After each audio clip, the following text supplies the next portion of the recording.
to'g'ri ichak chiqaruv teshigi anal joyimizda, bachadonimizda joylashgan, qin va sidik qo'plarimizda joylashgan. Endi bizda qabziyat bo'ladi, ichak tushishlari kuzatiladi. Mana endi qarang, agar bizni ichakimdoq tortadigan bo'lsak, balki bu bachadonni ham joyidan siljitadi.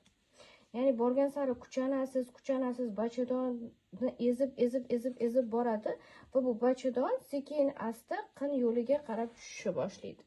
Ya'ni siz barmoq qirg'izganingizda bachadonni bo'yniga, ya'ni boshlang'ich bo'yniga tegishni boshlaydi. Bu sizda jinsiy aloqa paytida og'riqlar, qindan havo chiqishi va hayzning og'riqli kelishiga sabab bo'ladi. Endi bizda yana kuchanasiz, bachadon уже endi qo'lingizga qirg'izganingizda 1,5 ya'ni bitta kichik bo'g'inchaga kelganda tegishni boshlayapti. Bu endi ikkinchi stepenga yaqinlashib qolyapti, ya'ni bizani qizil tozosti chiziqlarimizga.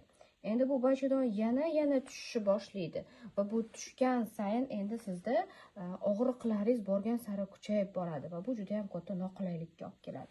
Endi bu bachadon tashqariga mana bo'yni chiqib qoldi, ya'ni jinsiy lablarimizdan tashqarida ko'rinib qoldi. Endi bu holatda biz nima qilamiz?